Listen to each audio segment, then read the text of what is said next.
예, 시작 좀 하겠습니다. 예, 공식적으로 다시 한번 좀 인사 좀 드리겠습니다. 예, 안녕하십니까? 예. 자, 저희가 2018년 수동문 수준 있는 동형 문제풀이 이 수업은 사실 9급 학생들뿐만 아니라 7급 시험을 대비하는 학생들도 대상이 되겠습니다. 근데 사실 이제 7급 학생들이 이 문제 풀 수 있는 시간이 많이 필요한데 지금까지 많이 주어지지 않아서 이렇게 한번 마련해 본 것도 있긴 하지만 요즘 문제 스타일이 그 9급에서도 7급에서 나왔던 9급에 지금까지 출제되지 않았던 그런 기출들을 응용하는 경향들이 좀 많이 있거든요. 이제 그런 차원에서 이 9급 학생들도 도움이 될 거라고 봅니다. 결국에는 한 문제가 합격을 좌우하는 상황에서 이 7급 문제를 풀어본 학생들에게 굉장히 유리한 측면이 있기 때문에 좀 마음을 먹고 한번 제대로 공개된 그 7급 기출을 다 한번 풀어내자라는 차원에서 이 수업을 마련했다라고 보시면 될 것 같습니다. 자, 이 수업은 2007년부터 공개된 2018년까지의 서울시 그리고 국가직 그리고 지방직 7급 문제를 다 푸는 걸로 하겠고요. 그리고 이제 작년 같은 경우는 추가 시험이 있었잖아요. 그래서 추가 시험까지 다 포함을 하고 있었습니다. 그렇게 해서 저희가 적지 않은 28회분의 자 문제를 다뤄야 되겠습니다. 그래서 굉장히 책은 얇다 하지만 어마어마한 양이 아마 여러분들한테 다가오게 될 것입니다. 그래서 이렇게 28회분의 문제를 좀 풀어내면 굉장히 본인이 문제에 있어서 좀 강해지는 그런 느낌을 좀 받게 될 것입니다. 두 가지 좀 초점을 맞추고 있는데요. 첫째는 아까 얘기했듯이 7급에만 나오는 자 이런 개념, 7급에만 나오는 그 개념 이거를 자 9급에 응용될 수 있기 때문에 좀 학습하는 것 이게 하나 좀 우리가 목표하는 것이었고요. 또 하나는 전혀 처음 보는 형태의 문제가 나왔을 때의 대처, 다시 말하면 문제 해결력이겠죠. 이 문제를 어떻게 접근할 것인가, 최대한 우리가 알고 있는 지식 속에서 어떻게 정답으로 갈 것인가, 이 문제 해결력을 극대화시키는 데에 초점을 좀 맞추도록 하겠습니다. 그리고요 7급에서만 나왔던 개념을 설명드리겠지만 사실 7급에서도 거의 언급될 수 없었던, 그러니까 다시 말하면 출제자만 아는 정보들 뭐 이런 것들을 다루는 데 있어서는 제가 크게 많이 시간 투자하진 않겠고 이거는 뭐 이런 내용이니까 참고하십시오 라는 정도로만 말씀을 좀 드릴까 합니다. 자, 이해되셨죠? 네, 그래서 7급에만 나오는 개념 확인하는 차원, 그리고 또 처음 보는 문제가 나왔을 때, 처음 보는 개념이 나왔을 때 이걸 문제를 풀어낼 수 있는 접근 능력, 이걸 좀 극대화시키는 방식으로 진행을 좀 하겠습니다. 자, 이제 시작 좀 해도 될까요? 자, 그리고 항상 미리 풀어오는 것을 전제하에 진행을 좀 하고요. 그래서 바로 정답을 좀 써드리고 해설을 좀 진행하는 걸로 하겠습니다. 자, 이제 바로 1회차 진행을 하도록 하겠습니다. 자, 1회차에 대한 정답은 이렇게 되겠습니다. 자, 이 1회차는 2018년 3월 달에 실시되었던 서울시 7급 문제 추가 문제였습니다. 자, 그래서 상당히 난도 있는 문제들로 구성이 됐는데요. 자, 바로 진행하도록 하겠습니다.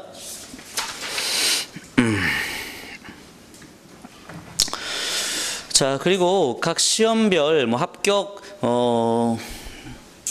점수 뭐 이런 것들은 자 예측되는 것이고 정확하게 떨어지는 것은 아니기 때문에 뭐 그런 얘기는 특별히 할 필요는 없을 것 같고요. 각 문항별 특징 중심으로 말씀드릴까 합니다. 그래서 문항별 특징은 제가 좀 이렇게 갈 것 같아요. 자, 특히 9급 같은 경우도 마찬가지지만 7급도 좀 이런 식으로 할까 합니다. 바로 이 기본형 문제인지 아니면 확장형 문제인지. 기본형은 이제 기본적인 개념으로도 충분히 다 풀어낼 수 있는, 확장형은 기본에 알고 있는 내용을 바탕으로 조금 더 추가해서 알아야 될 내용들을 갖고 출제를 했는지. 자, 그리고 또 하나는 어떤 학생이 얘기했던 건데 전혀 건드릴 수 없는 형태의 문제를 이 학생은 농락형 이렇게 얘기를 했었는데 사실 이제 농락형이라는 표현은 좀 그렇고요. 자, 그냥 저는 특수형 이렇게 할게요. 정말 특수하게 낸 문제, 정말 예측하기 어렵고 이건 공부해서 맞출 수 있는 문제가 아닌 뭐 이런 것들은 특수형 이렇게 하도록 하겠습니다. 그래서 저희는요 여기까지만 좀 초점을 맞추면 될 것 같아요. 기본형은 당연히 맞춰야겠고 확장형도 조금 우리가 확대해서 공부했으면 좋겠다 싶고요. 이 특수형은요. 이런 특수형이 다음에 또 반복돼서 나왔을 때 맞추면 되는 거지 처음 학습할 때 맞출 수 있는 문제가 아니기에 이런 문제 틀렸다고 해서 크게 상심하지는 않아도 될 것 같습니다. 예, 이해되시죠? 예, 이렇게. 자, 그럼 바로 1번부터 가도록 하겠습니다. 1번, 일제시 식민 통치에 대항하여 전개된 다음에 민족운동 가운데 그 시기가 가장 늦은 것은 해봅시다. 1번에 임시정부는 헌법을 개정하였고 국무령을 채택하였다라고 했는데 국무령 중심의 헌법 개정, 이건 중요한 내용입니다. 1925년에 국무령 중심의 내각 책임제를 하지 않았습니까? 그러니까 이건 25년 되겠고요. 자, 그 다음에 이제 2번은요. 자, 경성고무공장 여성 노동자들이 아사동맹을 맺으며 파업하였다. 개인적으로 이건 저는 확장형 선지예요. 이건요. 확장형 선지. 이거는 뭐 특수형은 아닙니다. 좀 이따 말씀드리겠고. 3번에 신채유가 조선연명선언 저술했다. 이건 23년이죠. 1923년 의열단 행동강령. 이거는 연도 암기하셔야 되는 거였고.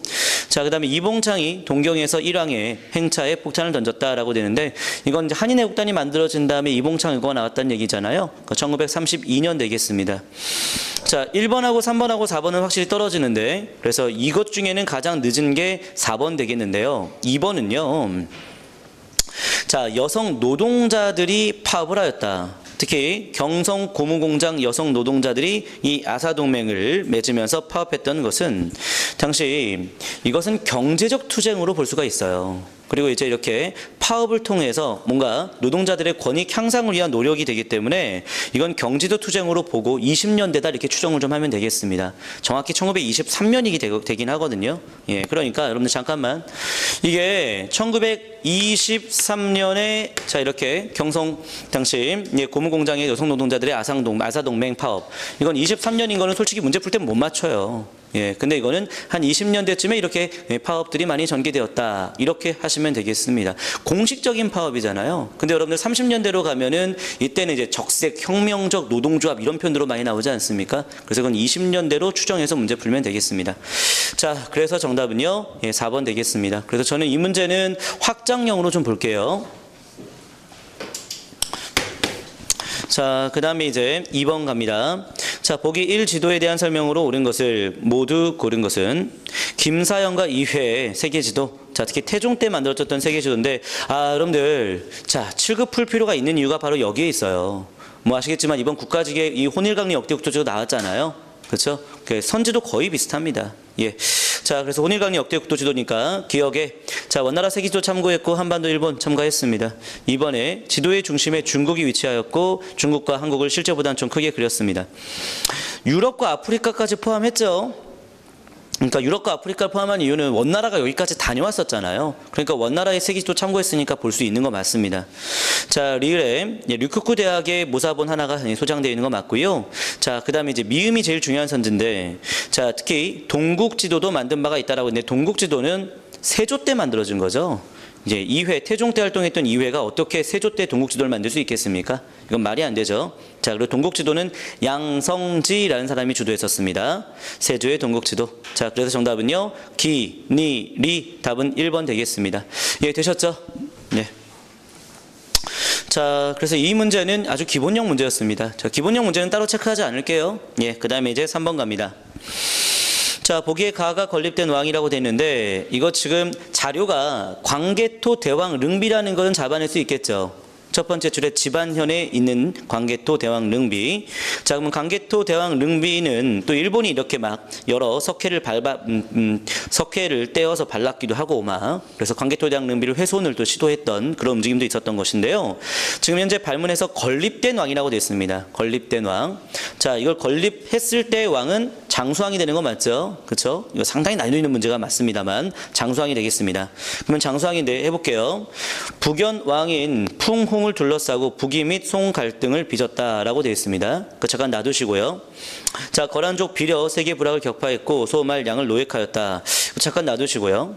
근데 3번은 이거는 광개토 장수왕하고는 아무 관련이 없죠. 이건 7세기 때 연개 소문이죠. 도교 장류했던 건. 그래서 이건 7세기 연기 소문이 되겠습니다. 4번에 6위를 이제 신집으로 계층했던 것. 이거는 이제 영양왕이죠. 6세기 영양왕. 자, 이렇게 볼 수 있습니다. 자, 그래서 이제 1번하고 이제 2번 싸움으로 가야 되는 건데요. 근데 여러분들 제가 이거는요, 잠깐만, 영양왕까지 확인했습니다. 영양왕은 이제 6세기에서부터 7세기. 근데 신집을 만든 건 7세기. 이렇게 하면 되겠고요. 7세기 영양왕. 자, 이제 1번하고 2번 싸움으로 가는 건데요. 해봅시다. 자, 1번 선지는 북연왕인 풍홍을 둘러싸고 북이하고 송이 갈등했다는 얘기고, 2번은 거란족의 비려를 격퇴했다는 얘기입니다.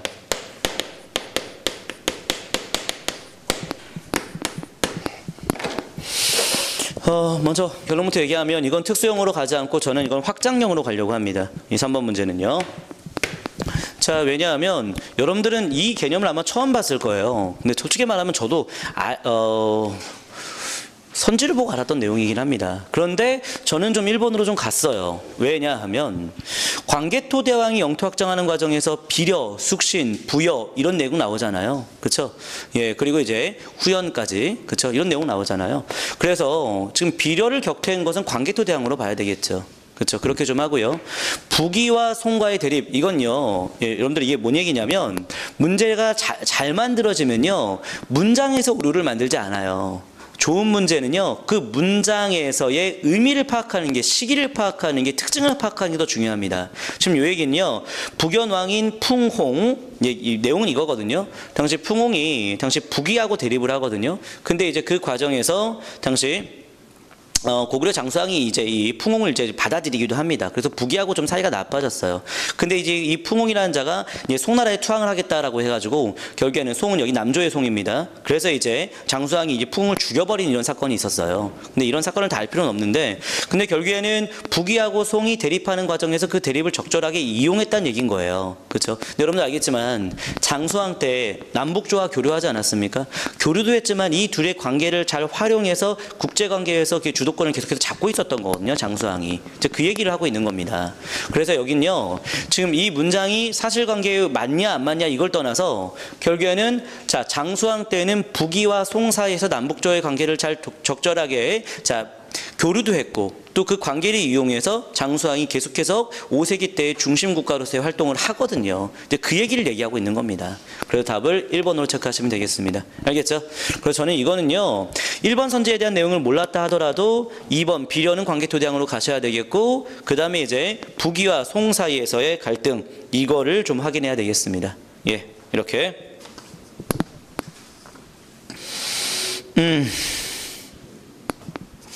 자, 예, 이렇게. 근데 이제 1번 선지는 딱 이렇게만 할 것이 아니라 이 장수왕의 대외관계에서 아주 중요한 표현은 이런 표현이에요. 북이와 송 사이의 갈등을 이용하여 국제관계에서 당시 장수왕이, 예, 적절한 국제관계를 형성하였다, 유지하였다, 뭐 이런 표현들이 있거든요. 장수왕의 대외관계 속에서. 그래서 그런 표현을 이런 식으로, 예, 사건을 갖고서 얘기를 한 겁니다. 예, 이 정도. 자, 4번 갑시다. 자, 4번은 아주 쉬운 문제죠. 그렇죠? 매매와 관련된 얘기니까, 자, 노비죠, 노비. 노비는, 예, 정답 2번 되겠습니다. 부모가 모두 노비일 경우에만 자식이 노비가 되는 게 아니라 일천, 즉천 적용되는 건 다 알고 계실 겁니다. 그 답은 2번 가고요. 1번과 3번과 4번은요, 다 노비에 대한 옳은 설명이니까 넘어가겠습니다. 특히 3번은 외고노비가 되겠죠. 4번에는요, 공노비 같은 경우에, 자, 공노비 중에 이병노비에 대한 얘기잖아요. 그렇죠? 예, 공노비 중에 관청에 있는 이병노비에 대한 내용이 되겠습니다. 자, 이제 5번 갑니다. 자, 5번에 삼균주의에서 삼균이, 자, 정치, 경제, 교육의 균등입니다. 여기서 이제 경제의 균등 속에서 토지와 대기업의 국유화에 대한 내용이 나옵니다. 그래서 반대한 거 아닙니다. 예, 정답은 그래서 3번 되겠습니다. 이것도 아주 기본형 문제예요. 그래서 삼균주의 내용 중에 사회주의적인 요소가 있는 부분이 바로 경제의 균등이거든요. 그렇죠? 그래서 반대하지 않았습니다. 정답은 3번이고요. 순원의 삼민주의에서부터 이제 그 조소왕이 삼균주의 영향을 받은 걸로 보고요. 정치, 경제, 교육의 균등 얘기한 거 맞고, 자, 이 조소왕은 이 삼균주의를 바탕으로 임시정부 건국 강령을 반포했던 임시정부 인사니까 당연히 침략 정책에는 반대하죠. 그렇죠? 예, 되겠습니다. 자, 이제 6번 갑니다. 자, 6번은 황룡사 구추목탑 건의한 사람 확인할 수 있겠죠? 그렇죠? 그래서 자장법사가 되겠습니다. 근데 여러분들 이건요. 4번 선지에 밀교가 자꾸 언급이 되는데 이건 잠깐 놔두시고 1번은 원강법사로 2번은 원효로 되시죠. 뭐 3번하고 4번 가는데 자장법사하고 밀교는 아무 관련이 없어요. 근데 밀교 조금만 얘기할게요. 이런 게 7급 특수형 문제입니다. 알겠죠? 밀교 같은 경우는 9급에서는 거의 언급된 적이 없거든요. 자, 말씀드릴게요. 신라 사회에서 밀교는 그 백성들의 이런 병이라던가 고통 이런 것들을 이제 치료해주는 역할을 하는 불교의 한 종파라 보시면 되겠습니다. 이게 이제 대승불교의 한 부류거든요. 밀교가. 특히 이 밀교는 사실 우리나라보다는 중국보다는 티베트 쪽에서 인도 쪽에서 많이 발전한 것인데 우리나라는 특별히 해초라고 하는 사람이 이 밀교에 대한 연구를 심화시킵니다. 그래서 신라 사회에서 밀교가 많이 발전하거든요. 근데 이게 자장법사와는 관련이 없어요. 알겠죠? 굳이 관련된 인물 연결한다면 해초 정도 얘기할 수 있겠습니다. 알겠죠? 자, 정답은 3번입니다. 대국통으로 임명되었다. 불교의 아주 고위 관리라 볼 수 있어요. 예, 그래서 대국통으로 임명되었고, 자, 이 자장법사가 계율 정도 개창을 하지 않습니까? 그리고 이제 황룡사 구추목탑 건의 그것까지 하시면 되겠습니다. 그래서 정답은 3번 되겠습니다. 그러니까 9급 수준으로 한다면 이 자장법사는 황룡사 구추목탑 건의까지만 나와요. 하나 더 나온다면 어느 왕 때냐라고 물어보죠. 어느 왕 때죠? 시작. 선덕여왕 때잖아요. 그 정도까지만 물어봅니다. 근데 이제 7급 수준에서는 대국통, 계율종, 개창까지 언급할 수 있으니까 저희가 이건 좀 확장형으로 좀 이해했으면 좋겠어요. 알겠죠? 계율종, 그 다음에 대국통으로서까지 임명되었다. 알겠죠? 그래서 이거는 확장형으로 갈게요. 자, 그 다음에 7번 갑니다. 사실 고금록이라는 것은 이거 정말 어려운 내용인데요. 충렬왕 때 만들어졌던 책으로 보는데요. 사실 이게 이승유도 이제 충렬왕이잖아요. 그래서 연도가 아주 비슷비슷합니다. 그래서 이거는 좀 맞히기 어려운 문제로 봅니다. 이건 좀 특수형으로 갈게요. 7번은요. 자, 근데 이제 민지의 본조 편령 간목 이거는 원간석기 때 쓰여진 책이긴 한데요. 자, 이거는 이제 충수강이었습니다. 원간석기 충수강. 그래서 이것은 강목체의 최초의 서술책이죠. 성리학적 사관에 각각 강목체 서술. 이재현의 사략은 공민왕입니다. 공민왕. 그래서 저는 솔직히 말하면 기역과 니은과 리을까지는 순서 잡아냈어요. 근데 디귿은 사실 아주 어려운 내용이었습니다. 자, 충렬왕 때에 당시 고금록이라는 게 편찬되었었다. 이렇게 하면 되겠습니다. 그래서 순서가 디리, 기니 이렇게 되겠습니다. 예, 되겠죠? 예, 그래서 근데 민지 본조 편령 간목은 충수강 좀 잡아내시고 이재현의 사략은 공민왕으로 좀 잡아내주세요. 알겠죠? 이승유의 제왕기는 충렬왕으로 잡아내시고요. 그래서 디귿은 아주 어려운 내용이었긴 하지만 리, 기, 니는 좀 할 수 있어야 되겠습니다. 그래서 저도 리, 기, 니까지는 잡았기 때문에 이 리, 기, 리 순서 아닌 것들은 지워봐봤거든요. 그래서 해보니까 1번에 이건 지워낼 수 있었죠. 이건 리기니가 아니니까. 근데 2번도 리기니, 3번도 리기니, 4번도 리기니가 순서대로 돼 있잖아요. 그래서 저는 이거는 특수형으로 간 거예요. 그래서 알겠죠? 예, 그렇게 좀 합시다. 자, 여기서 좀 약간 잡아내고 싶은 거는 이재현의 사략도 좀 이렇게 중요한 책으로 우리가 9급에서는 좀 많이 다뤄지는 내용이죠. 그래서 잠깐 말씀 좀 드려볼게요. 이재현 얘기 나오면 한 3-4개 정도 언급할 수 있어야 돼요. 먼저 이재현은 충선왕 때에 만권당에서 당시 조맹부와 교류했다라는 것, 그게 제일 중요하고요.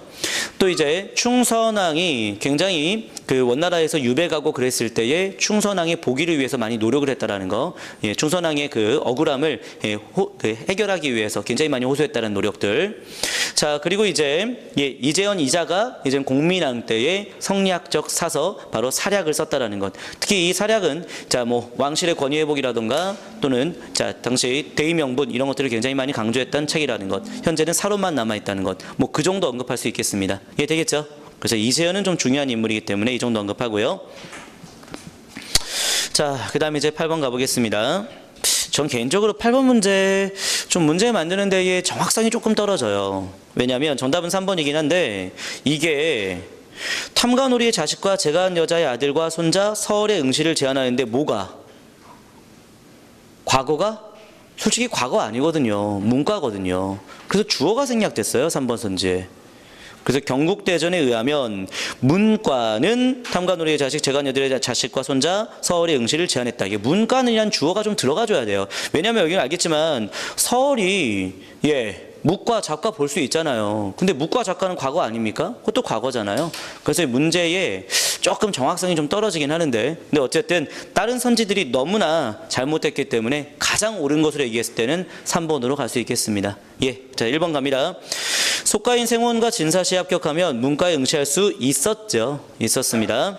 그 다음에 이제 2번에 자 생원과 진사의 초시에는 지역별 할당 인원 뽑았지만 문과의 경우는 지역 할당 없이 초시 복시. 여러분들 초시는 무조건 지역이에요. 초시는 무조건 인구 비례에 따라서 지역 할당을 합니다. 알겠죠? 그래서 잘못됐고요. 4번에 문과 합격자는 여기서 말하는 문과는 속과하고 대비되는 문과가 되겠습니다. 그래서 대과를 말하는 거죠. 그래서 대과 합격자면 마지막에 홍패를 줍니다. 홍패. 그래서 속과 합격자한테 100패를 줬죠. 그래서 정답은 3번 되겠습니다. 그러니까 8번은 뭔 얘기인지 알겠죠? 제 그 문제 제기. 그렇죠. 가장 옳은 것을 골라야 되기 때문에 1, 2, 4번이 옳지 않은 설명이기 때문에 3번도 좀 애매하긴 하지만 그래도 가장 옳은 걸 고르는 것은 3번이 되겠다. 이렇게 말씀드리겠습니다. 자, 그 다음에 9번 갑니다. 이 9번 문제도요. 여러분들 너무합니다. 이 문제도. 뭐냐면 교련 반대를 위해서 위수령이 내려졌다. 이걸 어떻게 알아?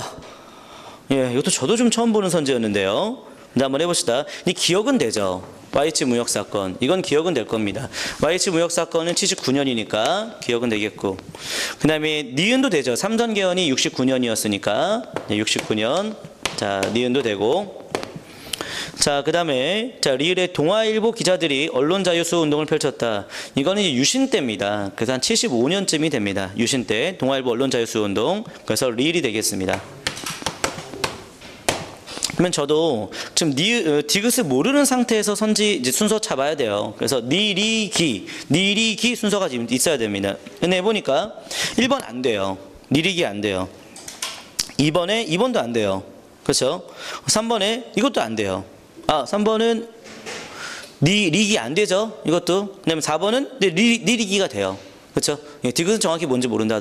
이렇게 가는 거예요. 알겠죠? 이렇게 하던 겁니다. 그래서 우리가 알고 있는 것 같고 문제 먼저 풀어내고 선제 확인해야 되는 거죠. 니리기가 4번밖에 없기 때문에 이거는 맞춰줘야 되는 문제였죠. 그렇죠? 특히 교련에 반대하는 시위, 위수령 발동, 이건 71년이었다라고 합니다. 어쨌든 박정희 정권이긴 한데요. 정답은 그래서 4번 되겠습니다.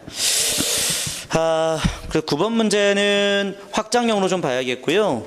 그 다음에 7번 문제는 아까 전에 특수형이라 얘기했고 8번 문제는 기본형 문제예요. 자, 그 다음에 10번 갑시다. 이건 어떻게 봐야 될까요?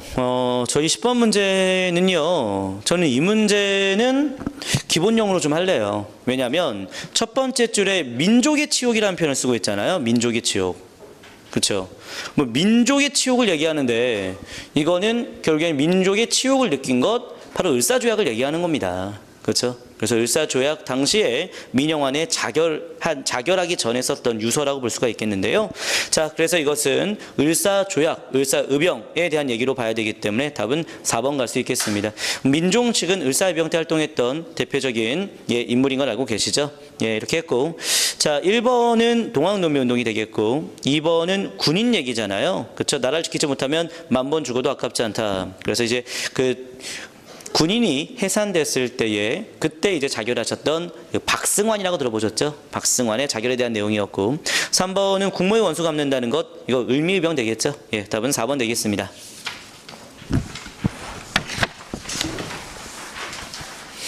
아, 11번 문제는요. 이건 확장형으로 가야겠습니다. 완전 이건 특수형은 아니었어요. 확장형으로 갈게요. 근데 이 문제는 개인적으로는 상당히 전 좋은 문제라 생각이 좀 들어요. 왜냐하면 논리거든요. 논리. 여러분들 이건 아시죠? 김보당의 난이 먼저예요? 조이총의 난이 먼저예요?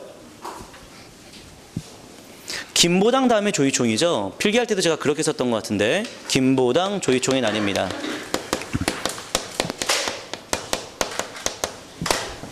자, 근데 정종부가 당시 집권한 이후에 김보당이 당시 의종을 지켜주지 않습니까? 의종을. 근데 의종을 지키다가 결국에는 이민이 의종을 발견해서 의종을 죽여버려요. 알겠죠? 예, 의종을 죽여버려요. 그리고 이제 조이총의 난이 일어나게 된 겁니다. 되겠죠? 그러면 조이총의 난 때에 의종 복위에 대한 얘기를 할 수 있겠습니까? 이미 죽었는데.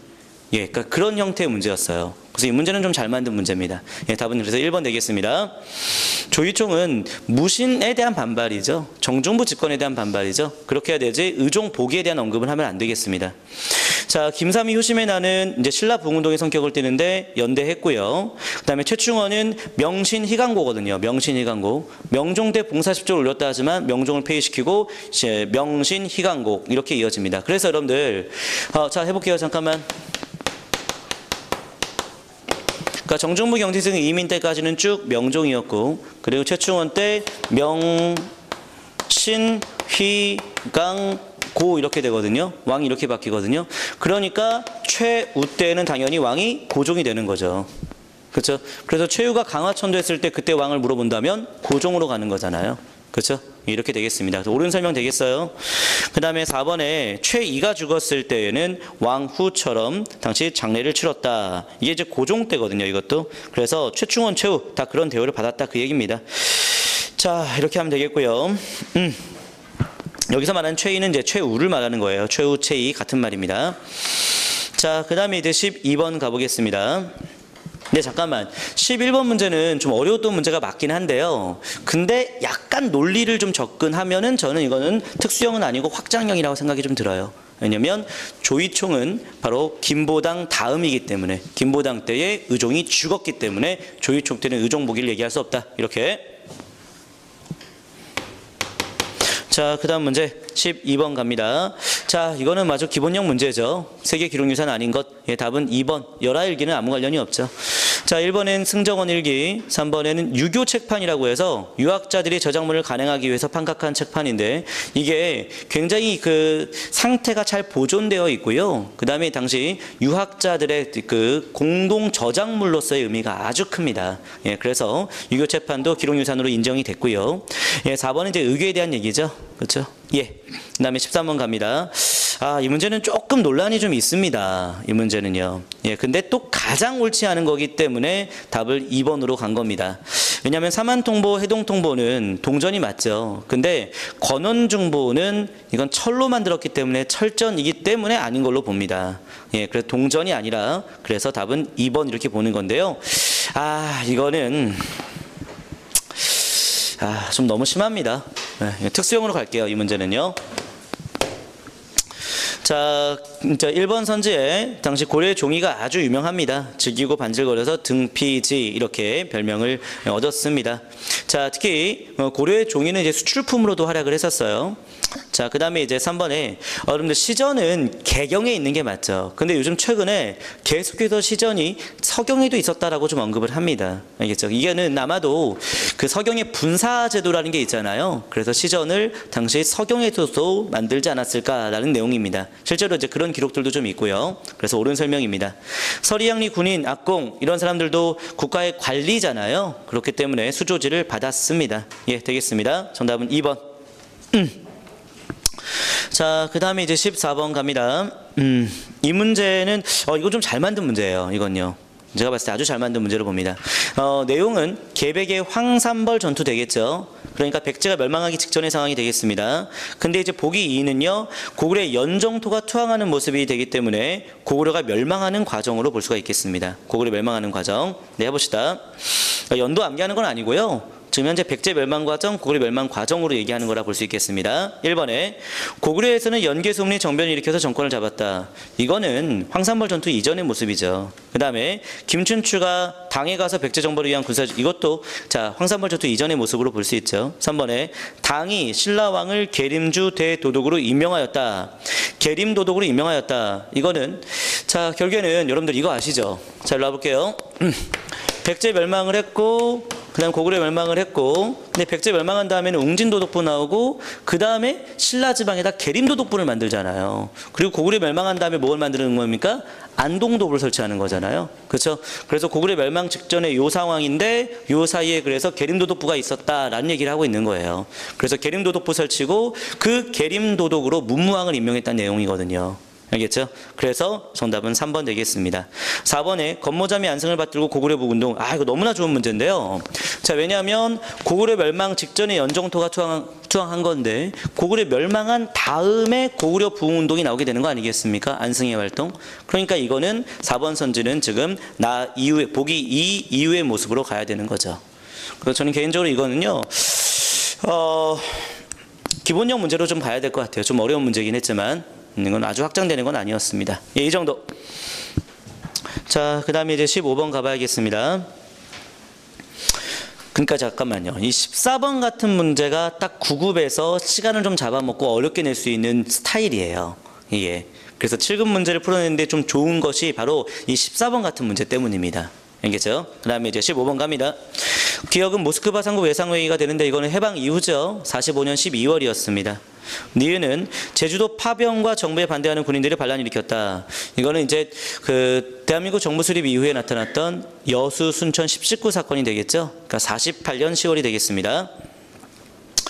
김구의 암살은 연도 좀 체크하면 좋겠어요. 49년이죠. 그 다음에 리을에 이건 좌우합작 운동이니까 이건 46년부터 47년 사이에 있었습니다. 미음은 남북협상파 활동이죠. 평양에서. 자, 남북지도자회의, 남북협상파. 이건 48년 4월이 되겠습니다. 자, 달까지 알 필요는 없긴 하지만 기억이 제일 먼저가 되겠죠. 기, 리, 미, 그 다음에 니, 디 이렇게 되겠습니다. 네, 정답은 그래서 3번 되겠습니다. 이 문제는 전 기본형으로 봐요. 예, 왜냐하면 저희가 기본적인 학습에서 벗어나지 않아요. 이 정도는 기본형으로 가야겠습니다. 16번 이것도 좀 기본형으로 갈게요. 왜냐하면 이기오발설과 사달칠정론 이건 아주 단순한 주리론에 대한 얘기잖아요. 이가 발언해야 기도 같이 발언한다는 거니까 이건 당연히 주리론 이황이 되는 거죠. 이황에 대한 내용, 주자서조료, 이연적을 이어서 주리론, 그 다음에 이제 유성룡, 김성일 이런 이 남인들이죠. 영남 남인들이 자 이황을 많이 계승했습니다. 자, 4번에 성학지변이 2잖아요. 그렇죠? 정답은 4번. 17번은요. 이거는 확장형으로 좀 갈게요. 이 문제는요. 근데 완전 특수형은 아니었습니다. 이 문제는. 왜냐하면 자, 여러분들 제가 수업 때 이거 많이 언급했는데 그 대표적인 인물성 동론, 낭론의 대표적인 주자를 누구로 얘기합니까? 낭론의 대표적인 주자. 호론의 대표적인 주자는 제가 자 한원진이라고 얘기를 많이 하고요. 낭론은요 이간을 얘기하죠. 근데 이간 플러스 바로 홍대용을 낭론으로 보죠. 홍대용을요. 홍대용 인물성 동론 얘기한 사람이잖아요. 그렇죠? 그래서 이제 홍대용에 대한 내용이 있고, 자 지금 보시면 인물성 동론, 서울 노론 이들이 바로 낭론이에요. 홍대용이 대표적인 낭론, 서울 노론 출신입니다. 알겠죠? 예. 자, 그래서 홍대용에 대한 얘기니까 실론과 어자의 문답 방식으로 고정관념을 상대적 논법으로 비판했다. 이렇게 되겠습니다. 자, 상대주의 논법을 얘기했던 사람 홍대용 되겠죠. 이러한 내용들을 특히 의삼문답에 쓰지 않았습니까? 의삼문답에 이런 방식으로 서술했고 지전설까지 소개를 했었죠. 그래서 1번 선지는 홍대용에 대한 내용이었습니다. 홍대용이 바로 서울노론, 바로 인물성 동론, 낭론 출신이었습니다. 답은 1번. 근데 2번은요, 이렇게 이제 농촌사회 안정을 위해서 공전제, 토지의 재분배, 자 공전제 또는 균전제, 그리고 이제 토지의 재분배 이런 얘기했던 사람은 바로 유형원이라고 있습니다.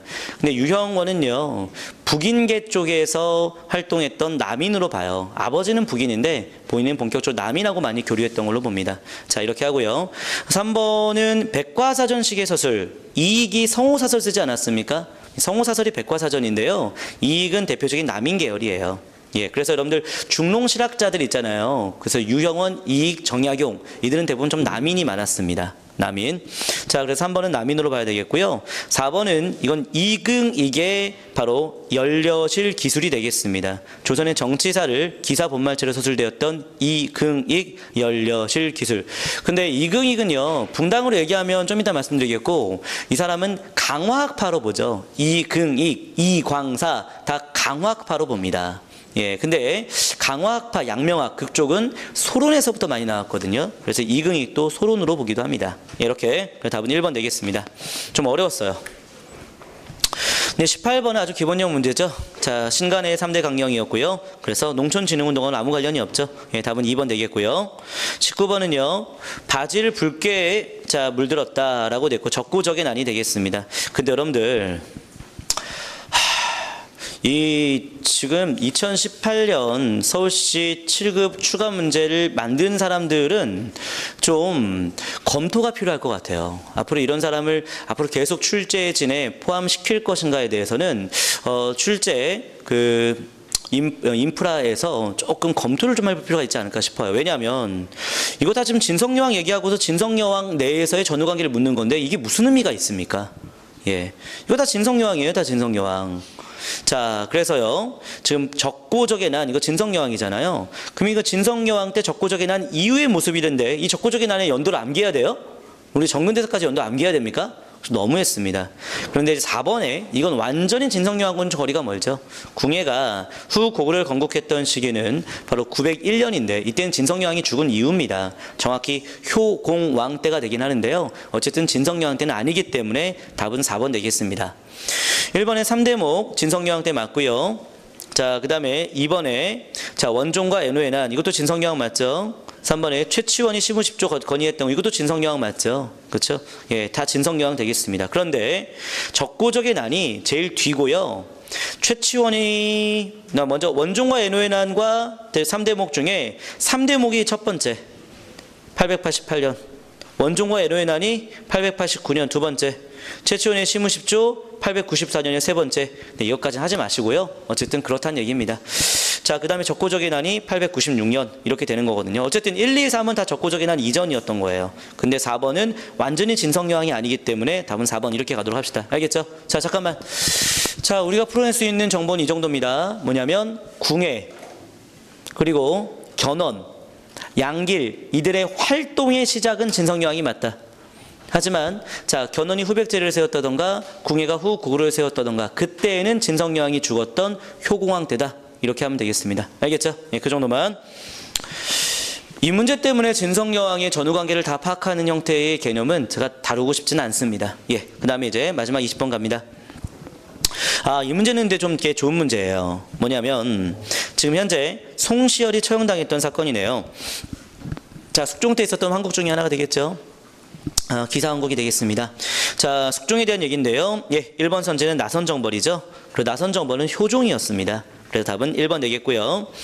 자, 2번에 금이영은 숙종 때 만들어진 거 맞죠? 그렇죠? 그 다음에 3번에 안용복에 대한 내용, 이거 숙종 맞습니다. 그렇죠? 그 다음에 이제 자, 양전사업도 완료를 좀 많이 했고요. 세종대 때 만들었던 그 한사군 중에 저 사군 육진할 때 그 사군, 근데 사군을 다시 없앴거든요. 근데 이 폐사군 이걸 다시 복설했다라고 합니다. 이게 숙종 때에 대한 내용인데요. 그냥 나왔으니까 나온 거지 1번이 확실히 아니니까 답을 1번으로 가면 되겠습니다. 예, 이 정도. 자, 이렇게 해서 20번까지 내용 마치도록 하겠습니다. 그래서 제 생각에는 19번은 확장형으로 좀 가야 될 것 같아요. 그렇죠. 이거는 이제 완전 특수형은 아니었습니다. 이렇게 돼서 한번 해볼까요? 예, 항상 나타나는 거의 합격선은 거의 이렇게 되거든요. 이거 다 합쳐가지고 이건 뭐 틀릴 수밖에 없는 거니까 이제 합격선이 90이 된다라고 한다면, 그러니까 다 맞으면 90점이 된다 한다면 하나, 둘, 셋, 넷, 다섯, 여섯, 일곱 총 35점이 사실 맞출 수도 있고 틀릴 수도 있는 문제가 되는데 그 중에 절반을 맞춰내야지 합격이 될 수 있거든요. 그러면 20점 정도가 될 수가 있겠죠. 그렇죠? 20점 정도는 맞춰내야 되는 거죠. 그렇죠? 자, 그리고 7, 그다음에 9. 그러면 다 맞으면은 예. 이건 11개니까 55. 그래서 55하고 20 플러스하면 75가 되는 거죠. 75. 그래서 이건 한 75, 70 이 정도만 돼도 합격이 될 수 있는 그런 시험이라 얘기할 수 있겠습니다. 알겠죠? 자, 뭐 그 정도. 이렇게 해서 자, 이 첫 번째 1회차 문제 마무리 짓도록 하겠습니다.